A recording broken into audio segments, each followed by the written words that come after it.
There's one simple thing you can do that takes very little time that will make you a faster runner, reduce your risk of injury and make you more motivated to go out and run. But still, most runners completely neglect this, and this simple thing is planning out your training.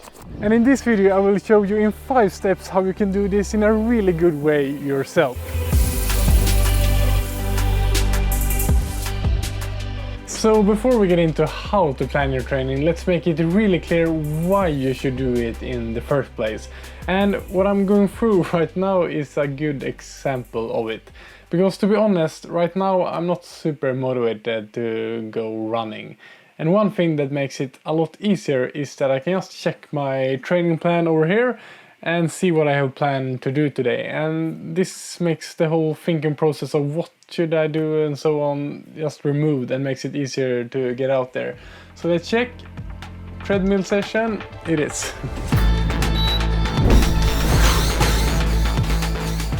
Of course you don't need to plan out your training, but if it is one thing that I as a coach and physio have seen help people take their training and performance to the next level, it is to start having a plan for their training and investing some time in thinking of how they should structure their training. As an elite orienteering runner, I struggled with so many injuries in my early 20s and probably spent more time injured and not being able to run, having to cross-train instead than actually doing the running specific training for my sport. And looking back, the main thing I did wrong was that I didn't focus enough on planning out my training. I was motivated, and when things worked well, I trained a lot.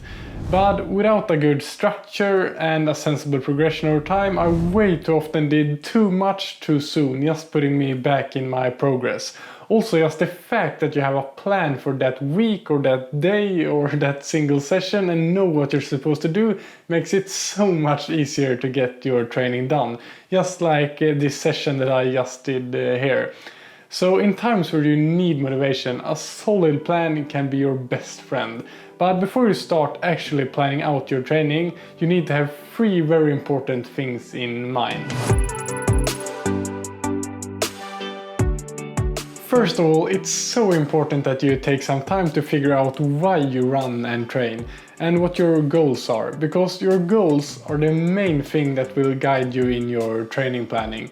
Because as I often talk about on this channel, you get good at what you train at. So your goals should be there to guide you in every single decision when you're planning out your training structure. And what your goals should be, of course, only you can figure out, because the most important thing with any goal is that it feels motivating to you. Maybe it's running a sub 20-minute 5K, or maybe just being able to run consistently and stay injury-free and enjoy running. Whatever motivates you the most to get out the door and get your training done is the best goal for you. The most important training principle to be aware of when planning out your training is the one about progression.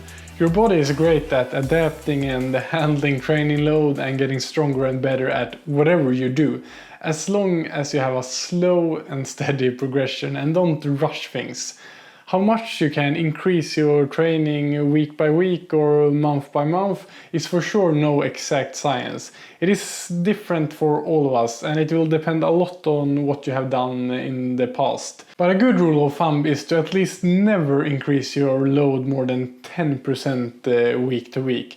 One study that looked at the training of 261 runners concluded that after 21 days, the runners who increased their weekly running distance more than 20% got significantly more running related injuries than those who had an easier progression week to week. And as a physio myself, I really believe that having a solid plan and structuring your training well is the best way to prevent injuries and make sure you can enjoy running over time and have a good progress. Okay, I'm soon going to go in and show you my training planning process at the computer. But before I do that, I need to mention one thing. What is just as important as having a structure and a plan is to not be a slave to that plan and do whatever it says under all the circumstances. A plan is made to be adjusted and tweaked as you go, because it is really important that you listen to your body and adapt your training accordingly. Maybe everything works fine and you feel good during your runs and feel that you're progressing. Then you can of course keep following your plan and stick to what works. But there are plenty of things that can happen and probably will happen that will make you need to adjust the plan. And it's better to do it earlier than facing the consequences of not listening to your body. For example, if you're starting to feel sick, it's of course better to take an easy rest day than doing your planned hard workout for the day. Or if you, like me, have small kids at home, you might not get so much sleep some nights. And will have to adjust your training to things like that as well. Okay, so if we have clear goals, know the importance of a slow and steady progression, and know to not be a slave to your plan, then it's time to start planning out your training. There are many ways you can do your actual planning. You can find plenty of website apps and spreadsheets, or do it old school and just use a pen and a paper. Most of those works well. I have created my own Google Sheet spreadsheet that I think makes the process as good as possible and gives me some valuable data in my planning when I plan out my sessions. So I'll use this spreadsheet when I show you how I do my actual training planning. And for those of you who support my YouTube channel on Patreon, this spreadsheet will be free to download as an asset for you. But although I think this one is great, as I said, you can use the same principle with most training planners. So this is what my training planner spreadsheet looks like.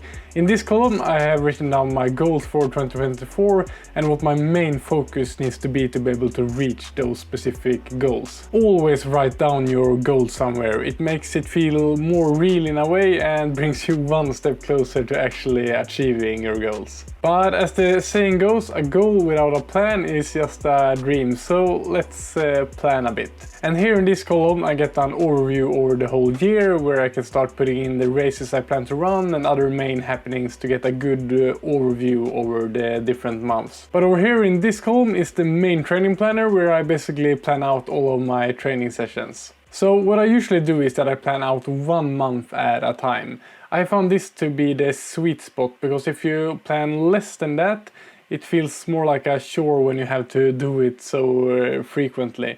And if you plan for a longer period than that, things will often change. Maybe you will get sick or feel more tired than you thought you would do from that training and have to adjust. So you will have to do so many adjustments by then that you will just have to do the planning work twice most of the time. Even though it's a good thing to be able to change your plan, I think that if you plan just a month at a time, you will be able to change a bit less than if you have a longer period. So here I have planned out the whole of January. In these columns I just described the training sessions, and here I wrote how many minutes the training session should be approximately in the different heart rate zones. And in this column far to the right I have made the sheet do some calculations to give me a good overview of my training. This first one is just the total time of training in hours.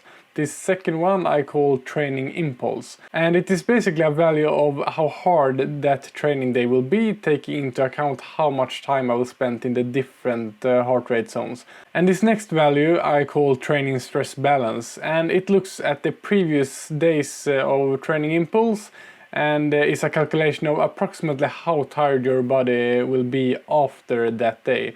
The higher the number, the harder it will be. And it's also color coded, so these red days will be the toughest. So if I change the time here, the data to the right will change automatically and gives me a really good visual overview of how I balance the training load from day to day and week to week. And these next columns to the right are just the total time and the total training impulse for the whole week. So these things and values I get I use as a good tool to guide me. So let's get into my actual training planning process. So if I have a race or an event during the month, I often start with putting that into the calendar, and then I go backwards from that thing and start structuring out my training. And when I do so, I always have my goals for the month and general goals for the whole year in mind. And of course also make sure to have a sensible progression. So here at the end of January I have an ultra trail race that I'm training for. So after I've added this to the planner, I add all the sessions that I know that I will do. Like for example, I start each day with a 30-minute stroller run to the daycare to drop off the kids. And then in my coaching job I also have a run while I coach on Tuesday and Thursday. And on Tuesdays I also have some strength training that I instruct and do myself as well. After adding this, I start going backwards, and I wanted the last real long run preparing me for the ultra to be 10 days before the race. So I planned that in here, and then I just go backwards and start planning in sessions, always having in mind the training I have done before and what I need to focus on in this period of the year, which is mainly slowly building up my general running volume. So a lot of low intensity running, and then also adding a lot of strength and stability to prepare myself both for the ultra and for getting in a good place to do more high intensity work in the later months for my upcoming goals. And then when I'm done, I just have a quick look through it to see that I have periods where I get to rest up and that everything looks sort of balanced. And remember that a plan should and can always be adjusted as you go. It's great when everything goes the way you want them to go, but don't expect everything to go exactly according to plan for a whole month, because it rarely does, although it's really great when it does, because that means you have planned the right things and are doing the right things. But either way, I can really recommend you to start putting in some more time in planning your training. Like this, for me, planning a whole month takes me about 50 minutes or at tops 30 minutes per month. So it's very little time you put in compared to all the time you will put in into your training. So it's well invested time that will make a difference.